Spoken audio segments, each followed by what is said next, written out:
Don't subscribe to the old school way, nor the new school way. Only the optimal way.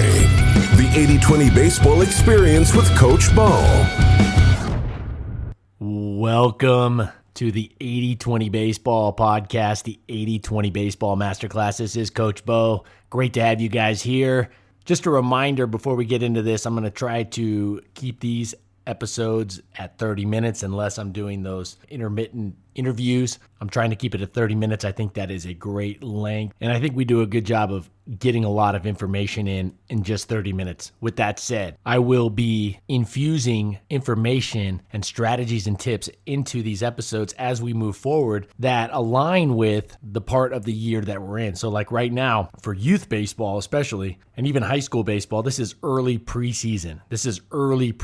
And then you got preseason, which is December, January, February, depending on what part of the country you're in, the weather, but December, January, February, that's your preseason, and then you have your in-season, and that's going to, shift a little bit. I know the seasons have been moved back or adjusted because of COVID, but what I'm going to try to do is I'm going to try to stay with the seasons, early preseason, the preseason, the in-season, that align with, the strategies align with the time of year, so you can use it and plug some of the content or a lot of the information in, and it's applicable immediately. I will be putting out things that come up, I think, in the baseball community, things that are kind of getting talked about out there. I will bring those up, address those if I feel like those need to be addressed or a different angle needs to be taken, or if I recommend, yes, absolutely double down on whatever it is that's kind of being pushed out there by a lot of the good resources in the baseball community.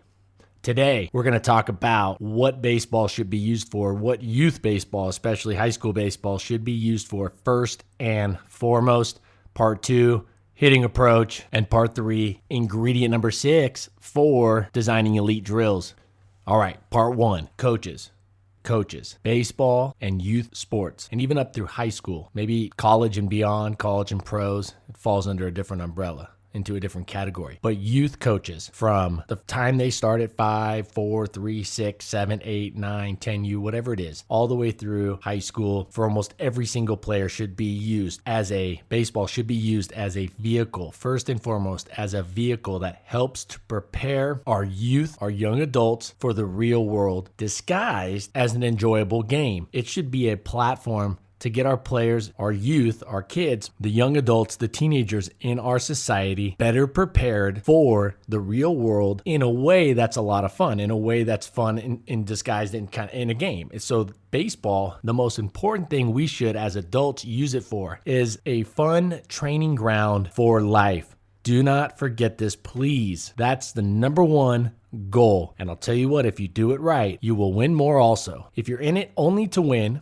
and it's not about developing and focusing on preparing our players, our youth, our young adults, our teenagers for the real world, then you need to get out. I'd rather teams be run like Sandlot. I'd rather the kids just, drop the kids off. Maybe a parent supervises and nothing, happens dangerous, and then let the kids just practice, because they'd be better off.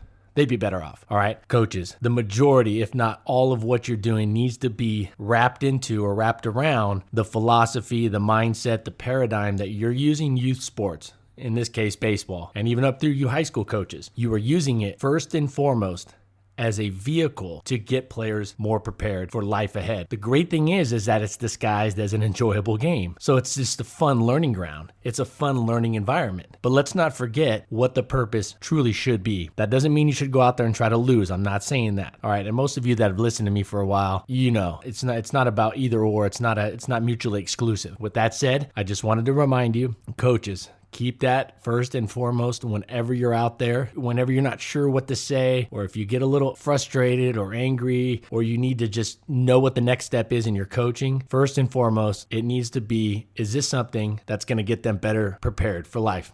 Coddling your players is not going to get them better prepared for life. Not following through on the rules you've set forth is not going to get them better prepared for life. You're setting them back.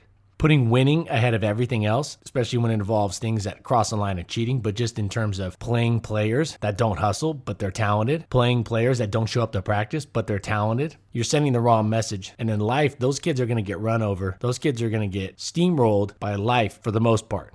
So first and foremost, baseball coaches, go out there, make the baseball community better. It's about using it as a vehicle to get them better for life. I know all this stuff, most of it's all about getting players ready for college, getting a scholarship, playing pro. I did that. So you know what, guys, that's very, very few. And even those players, the things that I've taken out of professional baseball and college baseball, some of the most important stuff in high school sports, especially playing different sports like football and basketball, which were extremely demanding, the number one thing I got out of that was toughness, following rules, discipline, not doing what I wanted to do, getting up early for practice, pushing through, respecting authority, respecting and taking criticism without folding like a beach chair. That's what a lot of these kids nowadays, they fold like a beach chair because they've been coddled, or the talent is what matters to the coaches for the most part. No, let's get rid of all that.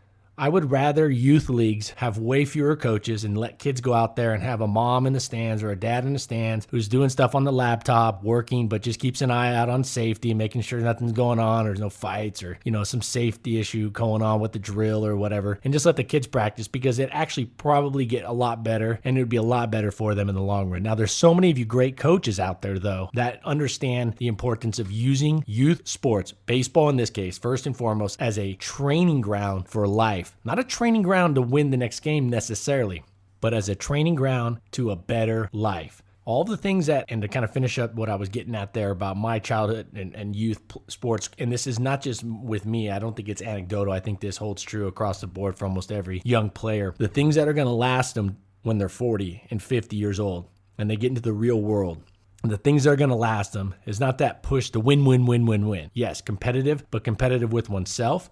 It's not about the scoreboard as much as it is about all the things that build and all the stuff, the foundational stuff that helps players succeed in life on a lot of levels, which includes winning on the scoreboard, but more importantly, winning with all the fundamentals and the foundational components. So it's so important that we never lose focus of that in the youth baseball community. It's about making the players, the kids, and teenagers in a lot of cases, better prepared for life, not just the game coming up on Saturday.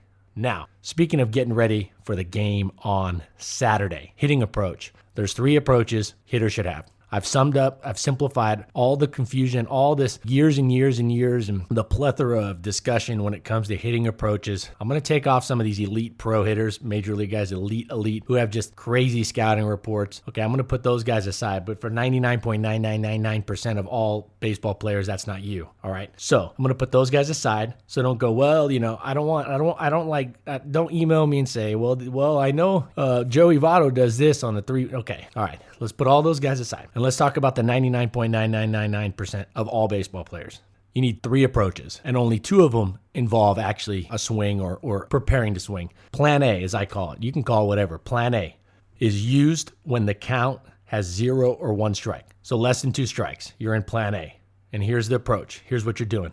The batter's only going to swing at a pitch that can be hit hard, at a pitch that can be driven. All right, driven may be in the gap. It may be driven over the shortstop's head, over the second baseman's head. It may be driven off the wall. It may be driven over the wall. It may be driven down the line. It may be driven the other way hard, right? Say a right-hander gets a pitch up, but it's a little out. He's driving that pitch. He might drive it down the right field line. A pitch that can be hit hard, a pitch that can be driven. So less than 2 strikes. Less than 2 strikes. So when there's 1 or 2 strikes, the batter will only swing at a pitch that can be driven, a pitch that can be hit hard. Driven, hit hard, meaning that you're not going to just slam it right into the ground. Again, I don't want to get over coaching with this launch angle, but definitely something that can be driven. That may be something that's a line drive, that one hops through the infield, one bounces through the infield hard. Batters will get to know this feel. They're looking for pitches that they can drive and hit hard. They're going to get used to, if you work this in batting practice and you coach it after every single pitch almost.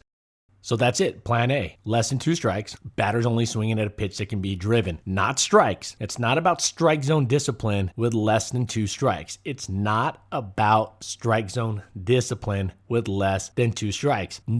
Hitters should not be focused on strikes. That's the pitcher's job. The hitter's job is not to throw strikes. It's not to assess strikes. That's the umpire and the pitcher's job. The hitter's job with less than 2 strikes is to drive the ball. Why would you hit the ball where you can't hit it hard? Why would you swing at a pitch you can't hit hard? I mean, you have 8 guys out there on defense. You got a catcher behind. You got 9 guys going against you. Doesn't make a lot of sense. You are going up there as a hitter. You're not up there trying. I see major league coaches talking about this. Hey, strike zone discipline. With 2 strikes, yes, but I see it talked about with less than 2 strikes. And that's just, to me, the mindset, that's not how it should be done. And I think if you think about it, and most of you, it started clicking, you're like, yeah, I get it.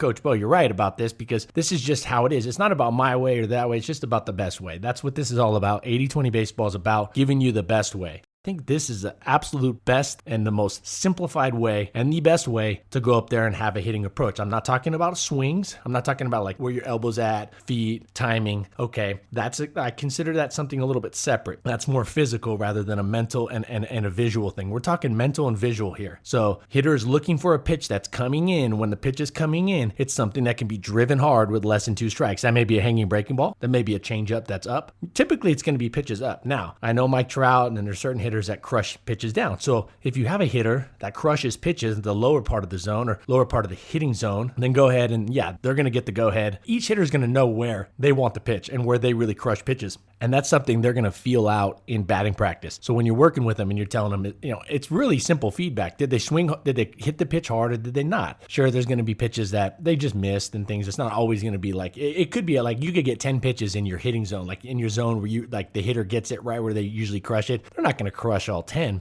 but over time you'll see a pattern of pitches and they'll feel it out, that pitches that can be hit hard, and then they start to lay off the pitches that they know they can't drive because they've seen it in batting practice and with less than 2 strikes. Again, in batting practice, you should never, in my opinion, you should never just throw fastballs. It should always be a mix of pitches, typically a ratio that matches the pitchers you might face coming up, or typically the pitcher, nothing better than like a 3-1-1, 3 fastballs, 1, or you could go a 2-1-1, 2 fastballs, 1 off speed like a changeup and then 1 breaking ball or a slider or something like that. I think it should always be randomized. Batting practice should be randomized unless you're really working on something really acute, specific swing problem, and there's just a lot of, the player's just really struggling, like a really terrible hitter, then maybe you just serve them up some fastballs to get some kind of confidence going. But after that, it should be randomized, and the hitters, hear me on this, the hitters should know if they're in plan A, which is less than 2 strikes. You can call it whatever, plan 1, plan A, plan whatever you want to call it. Name it after your team mascot. Plan A, less than 2 strikes. They should know if they're in plan A, or they should just know the count.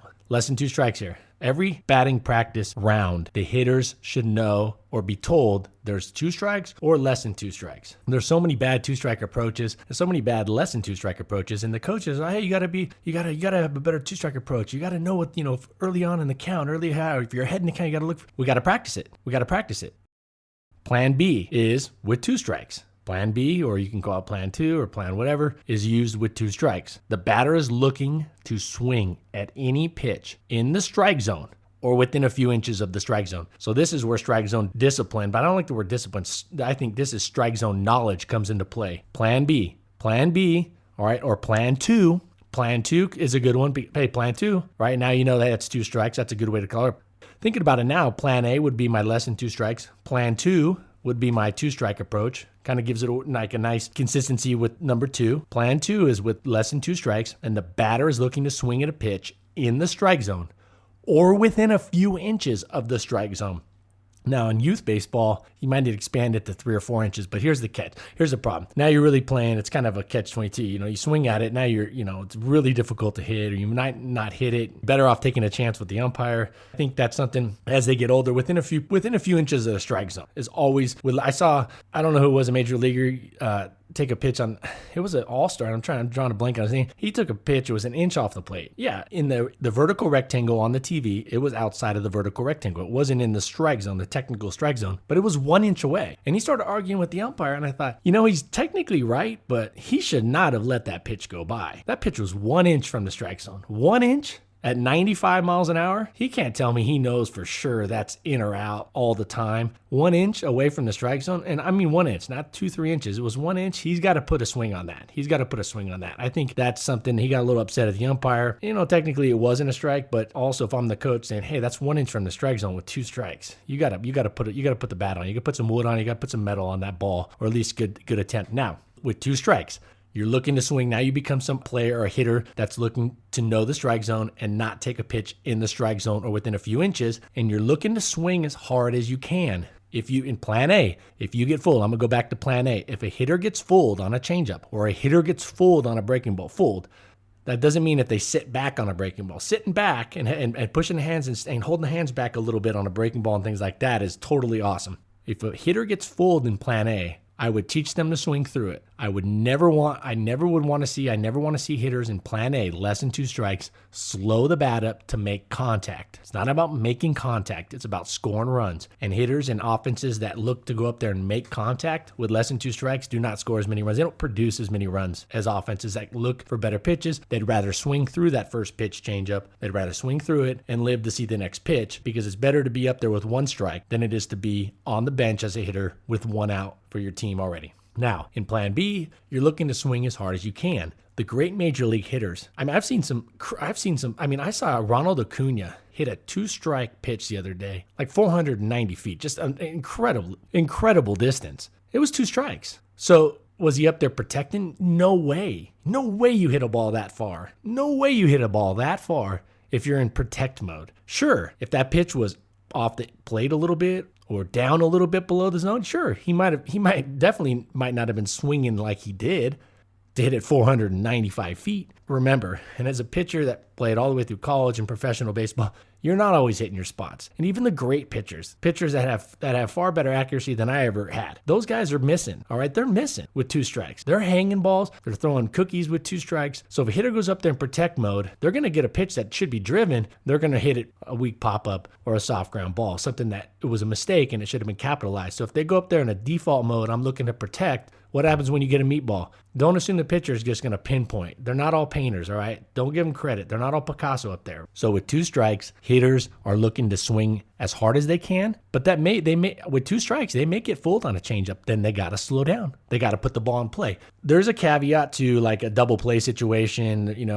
I don't think I would even teach this with youth hitters, even high school hitters. I would say like, oh, well, if you get fooled on a changeup with 2 strikes, with less than 2 outs and a runner on first base, like a double play situation, it's better to swing through it rather than roll over and hit a ball into a double play. In other words, rather to strike out, take 1 out rather than roll over and then get 2 outs. So I wouldn't get into that unless you're just an elite hitter, major league guy. I think you just stick with plan 2. You're looking to put the ball in play with less than 2 strikes. But your first reaction is, if it's a cookie, swinging hard to drive it, okay? And then from there, you kind of work the fringes of the zone, put the ball in play, make contact, make the pitcher throw another pitch. Now, what I call plan take. This is the take approach. It's used with 0 strikes. When the hitter wants to see a full pitch before moving to plan A. It's used when the hitter is facing an atypical pitcher, or maybe facing a pitcher they've never seen before. Now, if it's a pitcher you've never seen before, but he's a typical pitcher, not a funky delivery, very normal, conventional delivery, maybe a right-handed, throws pretty much over the top, 3/4, whatever, it's very conventional. The speed is very conventional. I don't see a reason to go up there and take a pitch. But if it's a sidearm pitcher or somebody that has a funky delivery, Josh Hader, things like that, these funky deliveries, definitely it's not a bad idea to go up there and go into plan take on the first with 0 strikes. You don't want to go up there with 1 strike, and you don't want to take plan take with 1 strike, because you don't want to don't want to take a pitch and go to 2 strikes. You never want to do that. So plan take is a predetermined take for the hitter, and this can be put on by the coach, also by the hitter, can go up there and plan take in a situation that you're not just going up there to take because you feel like it. It's like, it's a Wednesday game against the league, last place team in league. I'm just going to go up there and take. I have no idea, no plan behind it. I'm just randomly taking a pitch. No, there should be a plan. You're taking a pitch because the pitcher is showing something that warrants you wanting to see the ball travel all the way through and watch it and kind of watch how it moves and time it up before you commit to swinging. Worst case, you get 1 strike. Best case, you got a ball on you. Major league pitchers throw a ball like 37% of the time, 38% of the time. Little league, probably a little more. Middle or high school, it's not much better. So even if you do go up there and you take it in a situation that warrants it, you got a 40% chance on average of being ahead 1-0. Now, do not telegraph your take. Don't go up there and act like you're just watching. Obviously, sell it. It should be for a hitter, should use that plan take to get their timing. Everything should feel the same to them. They're just not swinging. They've committed before the pitch to not swinging. It's more of a reconnaissance mission. It's more of a intel mission than it is a swing mission. So there's plan A, less than 2 strikes. Hitters are swinging at pitches that can be driven, and they're swinging full speed. They're swinging not swinging 110%. They're swinging hard, no less than like 90-95%. They're looking to drive the pitch. Plan 2, or you could call it plan B, used with 2 strikes. The batter is looking to swing at any pitch in the strike zone or within a few inches of the strike zone.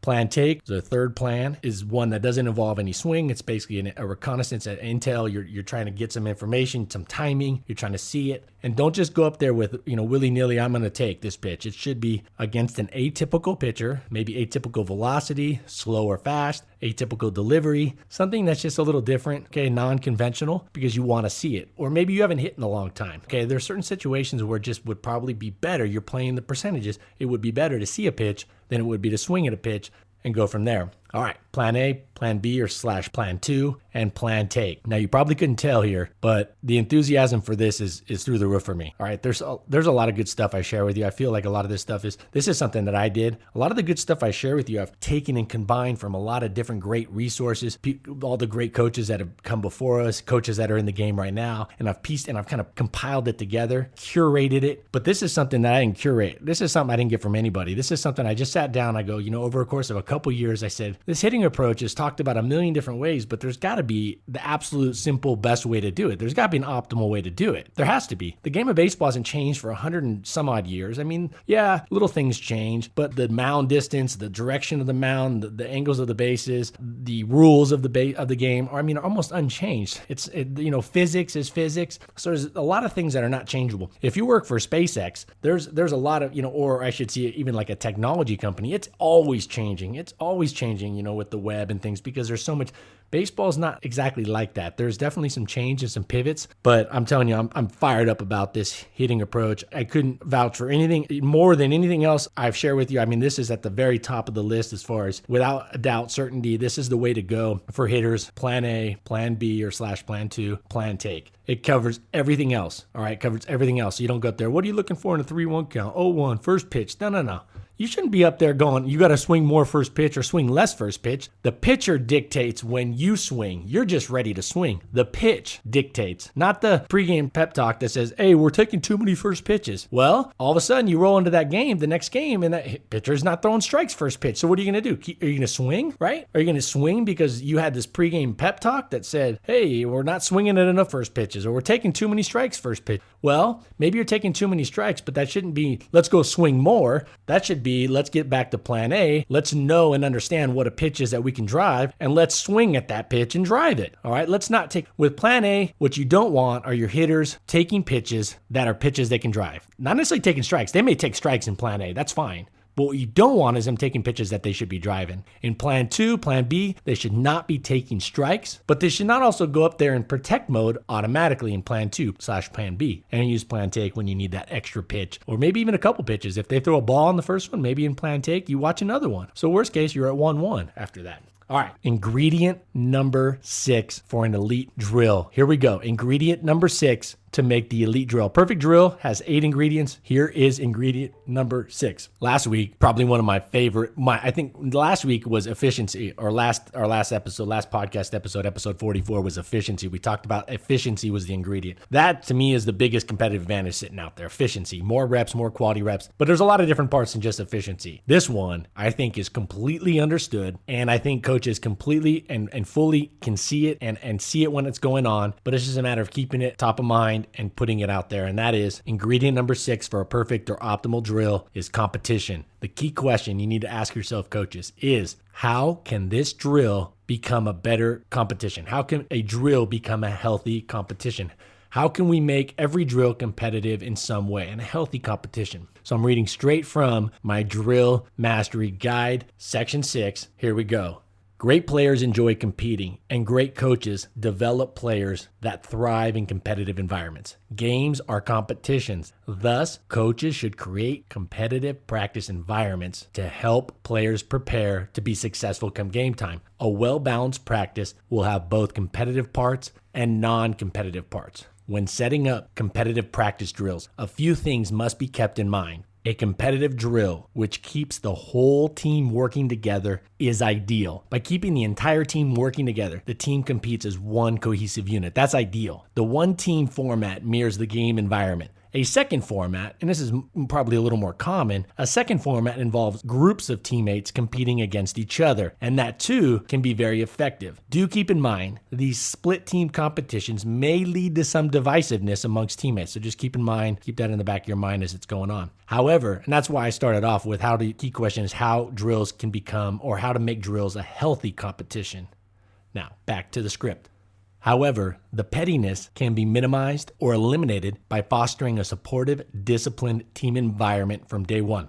A third competitive format involves splitting the team into individuals. All three of these formats will work well, and the variations will keep practice fresh. Ideally, you're going with the entire team working together against the clock or something like that, or a collective score, and that's ideal. But all three would work. Creating a practice environment that mirrors a game environment is a challenge. Many coaches find it difficult to replicate a game's intensity at practice. You can create an environment, a competitive environment on the field that can replicate very closely a game's intensity. The surest way to maximize the energy of practice is to infuse it with competition. At its core, pressure in sports is an intrinsic manifestation. But since there's a really good chance none of our players have studied at a Zen monastery, their stress levels will surely rise during difficult game situations. Players are going to get stressed out. We can tell them there's no reason to worry, just stand them up. They're going to get stressed. There's going to be some stress level rise during the game. So therefore, if pressure is consistently built into practice, the players will develop to a varying degree a mental immunity to it. Competitions increase the level of intensity. Therefore, the more often players compete, the more they become desensitized to the stressful situations while learning to stay cool, calm, and collected in tough moments. Great players learn to be comfortable being uncomfortable. Speed up the learning curve by infusing your practices with healthy competitions. Now, the last paragraph. Along with adding game-like intensity, competitions add a heap of fun for the typical player. They're just a lot of fun. If they're designed correctly, competitions can be a ton of fun. The surest way to add enjoyment to any practice drill is to include competitive components to that promote a healthy competition. If you've ever walked by a sports team practicing and the noise and the energy level is elevated, there's an excellent chance a competition is taking place. If over in the distance a team is making a whole lot of noise, they're likely having fun competing. Not all, again, there's definitely some exceptions, but this is very true across the board. Competitions are an excellent strategy for any coach trying to make practice more enjoyable. Competitions increase the level of energy, they increase the enjoyment of the training. It's an ideal win-win practice scenario. Some coaching tips to keep in mind here. So here's 4 coaching tips to keep in mind. To decrease lingering bitterness or complaining, spend a minimal amount of time talking about the winners and the losers. Don't spend a lot of time talking about the winners and the losers. Be brief at the end of the competition. Be brief with your praise for the winning team. Don't criticize the losing team, as losing should have already been tough enough. Quickly move on to the next part of practice. Send the message to the team that having fun and competing was goal number 1. Tip number 2, there doesn't need to be a prize or reward every time. And the losing team doesn't need to be punished with bear crawls or whatnot after every competition, although it's not a bad idea. It shouldn't be done after every competition. Competitions are an environmental construct, but they are mainly driven by extrinsic motivation. Tip 3, never practice more than 1 hour without a competition. Even a brief competition can reignite your team's focus. So never more than an hour without a competition. Your goal should be to just infuse competitions as often as possible in a healthy way. But if it's more than an hour, and maybe an assistant coach can keep an eye on this, or you're looking at your practice plan, if you go more than 1 hour without some kind of competitive component, you need to reassess your plan. You need to infuse the competition into the practice. And maybe you just got to ad lib and throw one in, some random fun competition to reignite your team's focus and energy. Tip 4, avoid elimination tournaments or elimination type of drills. Nothing is worse than only a few players competing while the rest of the team sits around and does nothing. Instead, use ladder tournaments. And if you don't know what ladder tournaments are, many of you are very familiar with how a ladder tournament works. If not, you can look it up and see exactly how it's run. You can see examples of ladder tournaments on YouTube. Instead of using the elimination type of drill or tournament or competition, use ladder style drills or tournaments or competitions, or even mini competitions that restart every few minutes. All right, you wonderful coaches, parents, I love to see the number of listens every week going up. That fires me up. It's great to see that. If you have any questions, you can email me directly, Coach Bo at 8020baseball.com. You can follow me on Twitter. I usually try to put out something no less than 4 or 5 times a week. I try to put out things that are actionable things to help keep that paradigm moving forward to being a better coach and a better leader. And on Twitter, 80208020_baseball, at 8020_baseball. If you search on Vimeo, Coach Bo or 8020 Baseball, there's going to be a showcase on there of 14 videos that just give a lot of good stuff to all you coaches. It's good to see that. I'm going to be putting more videos out as we move forward and get closer to, into the preseason and to the season. A rating or a review of the podcast would be greatly appreciated. This does take a decent amount of time, and so a rating or review would be great. I love just sharing this with you. That's why I'm doing it. I want to share and get the baseball community better. I want to share all the wisdom that I've been given over the years and all the great coaches and all the great resources that I've taken in, and I'm trying to compile it. I'm trying to curate it and even organically create things that I think are even a step above maybe some of the things that have been out there or we've taken for granted over the years, and I'm trying to give it to the baseball community so the baseball community can be a much better place moving forward. So a review or a rating would be wonderful, much appreciated. You guys are awesome. And don't forget, the number one reason we're out coaching baseball is to be better for life. We just happen to be disguising it into a fun game of baseball. So that should always be number one, is what I'm doing right now going to make these kids, these young adults, these teenagers better for life. It's a great way to do it rather than sitting there and lecturing them in a lecture hall. You're out there playing a fun game and you can use it as a vehicle to prepare them for life. The hitting approach simplified down to 3 approaches. That's it, 3 simple approaches, and the hitters know exactly what approach to use every single time they step up to the plate. And then part 3 of this episode, we discussed competitions as ingredient number 6 for an elite drill. This has been Coach Bo. You guys take care of yourselves. Have a great week. Take care of your families. Take care of your health. Make the baseball community a better place. And we'll see you in episode 46. And I have a great recommendation for you, an awesome recommendation for you, a great resource that I'm going to recommend. We'll see you there in episode 46. Take care. This has been the 80-20 Baseball Experience. This is a really good team, and so you have to earn everything you have against them and take opportunities when they present themselves. Take it to the field.